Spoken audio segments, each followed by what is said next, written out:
Even if it is, I'm not signing shit, okay? Straight up, man. I will be an obstinate, deaf person. I'm not signing a goddamn thing, all right? Let me talk it out. Somebody heard me.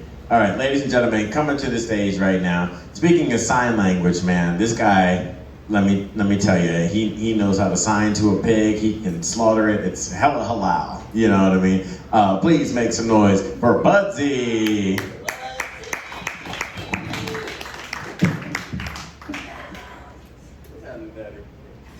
Another day in the life. About to cuss this bitch out. Thank you. We're Dive Bar, that's right. And I don't have dementia. I don't have Alzheimer's. I do know where I'm at. But people say there's something off with you, and I say I've got tormentia. I torment everyone around me. I just came from the free zone, and they chastised me before I even got up there about watch what you say. Because, well, I did get thrown off the stage Saturday for say one of these off-color jokes, and I thought it was funny, but evidently, anyway, people ask me, why are you doing comedy? Because you're not funny.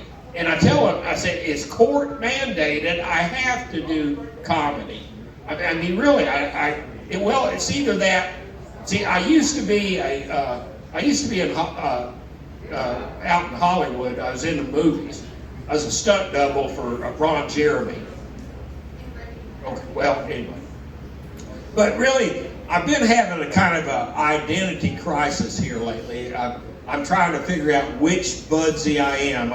I've been Uncle Budsy. I'm no longer Uncle Budsy because I used to be Uncle. I used to identify as Uncle Budsy 2.0. After the guy that taught me how to cook barbecue, because I do know how to cook barbecue. I have a restaurant. We're remodeling the new restaurant, and it's going to be called Budsy's Barbecue. It was Uncle B's Smokehouse Barbecue, but now it's just Uncle. It's no longer Uncle anything. And the reason I'm no longer Uncle Budsy is because I realized that I was freaking out these young millennial white women, the ones between the ages of 22 and 37. Because when I told them I was Uncle Budsy, they looked at me and because I was reminding them of their creepy uncle that molested them when they were 11 years old.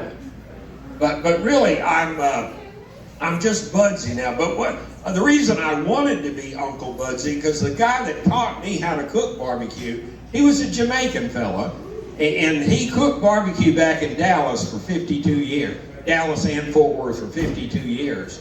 And he was, like I said, he told me he used to smoke weed. Anybody here smoke weed? Yeah, I don't smoke weed myself. I'm a medical marijuana patient. I used to smoke weed, but I'm a medical marijuana patient. But I'm not one of these fanatics that have to have this plant that can grow wild labeled as medicine. You know, and I tell them they claim, well, it is a medicine. It's a great expectorant. It makes you cough like a motherfucker. But really, the guy that taught me how to cook barbecue, like I said, he was a Jamaican fella, and he smoked a lot of ganja, and he told me actually he used to smoke ganja with Jimmy Cliff and Bob Marley back in 9 Miles, Jamaica, and he called me, my real name's Mike, and he called me Mickey Mon, and he'd hold up a bud of weed and say, Mickey Mon, you want to smoke some Budsies?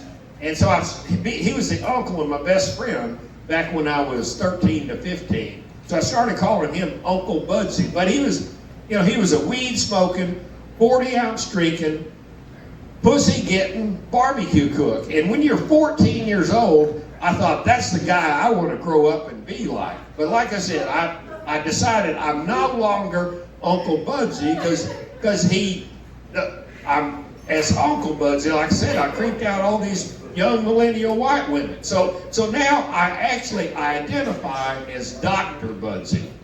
I used to be a dental surgeon. I was a dentist. I wasn't a medical doctor, because I know if I'd been a medical doctor, I'd probably been a gynecologist. And I know for a fact I'd gone to prison for that. But really, no, I'm Dr. Budsy. I make medicated barbecue sauce and condiments, with the weed juice in it. And actually, I've decided, I'm back on the dating circuit now, so I've decided I'm going to make medicated condoms. And the thing about, the thing about, I found a new strain of weed. It's called the Viagra strain. And you know that, well, it cures, weed or medical marijuana cures everything from gout to gonorrhea, and we know what Viagra cures. So I've decided I'm going to market this new strain of weed called the Viagra strain. But anyway, I'm like I said, I'm Dr. Budsy. I've been Chef Budsy, Uncle Budsy, Dr. Budsy. I'm actually also Poppy Chulo Budsy in the East LA. So, but anyway, I'm like I said, I've been here in Las Vegas now for a little bit over a year. I moved here from Portland, Oregon, and the thing about in Portland, you can identify as whoever and whatever you want to. And I myself identify, well, does anybody not know what the term cis means? This is, well, usually I have to explain, I'm a doctor, I am a doctor, but usually I have to explain this particular term. It's one of these millennial terms. It means, it's Latin for stays the same. It means you were born one, it means you were, this person was born one way, they're still that way, they want to stay that way. It's like a man, he was born with his penis, he still has his penis, he wants to keep it. And a woman, she was born with a vagina, still has a vagina, and she wants to keep it.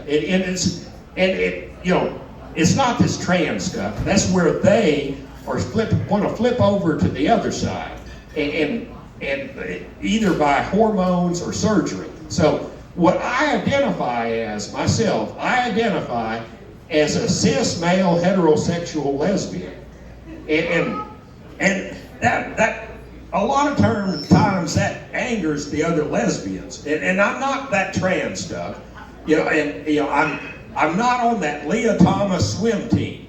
I'm a cis male heterosexual lesbian, and like I said, it kind of angers some of the other lesbians when I say that, because I mean, you think this comedy stuff is tough. You should try to go into a lesbian bar and convince the lipstick girlfriend of a female truck driver that you're Jada Pinkett Smith, and you're just here for a few days looking for some action. And they say, you're not Jada Pinkett Smith. You're a white man with a beard. And I say, well, I will admit, I used to say I was a white Jamaican, but now I've decided as I get plenty of money, I'm going to Michael Jackson myself and become a light Jamaican. But like I said, you go into a lesbian bar and and so I consider myself a light Jamaican now, and so I do cook barbecue, but they say, well, you're a man. I say, well, I will admit I have a little bit of high hormonal imbalance, and I got some facial hair here but and it's because of this high hormones that I've got, and you think it's affected my beard, you should see what it's done to my clitoris. I'm Budsy. Y'all have a good evening.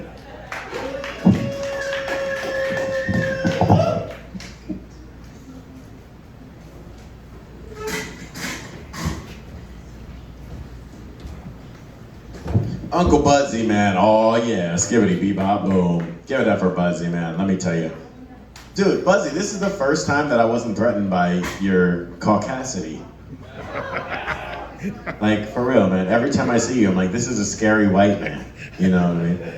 I think we have polarizing issues as white and black men. You know what I mean? Like, fuck these bitches. You know, like, just for this joke. Not like, fuck y'all. Just, like, sometimes there's dynamics between men that we don't get to discuss in front of everybody. Like, you are a little white man.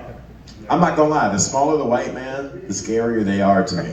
You know what I mean? Like the shorter the white man, the more I think you might be the mayor or some shit like that. Like when I first met you, I thought you were the Monopoly man dressed down. I was like, this motherfucker right here.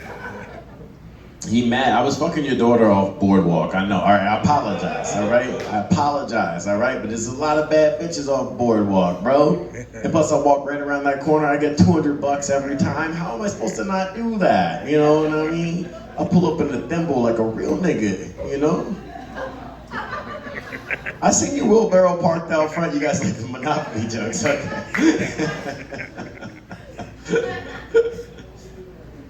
The only thing I don't like about Monopoly, and this is the most racist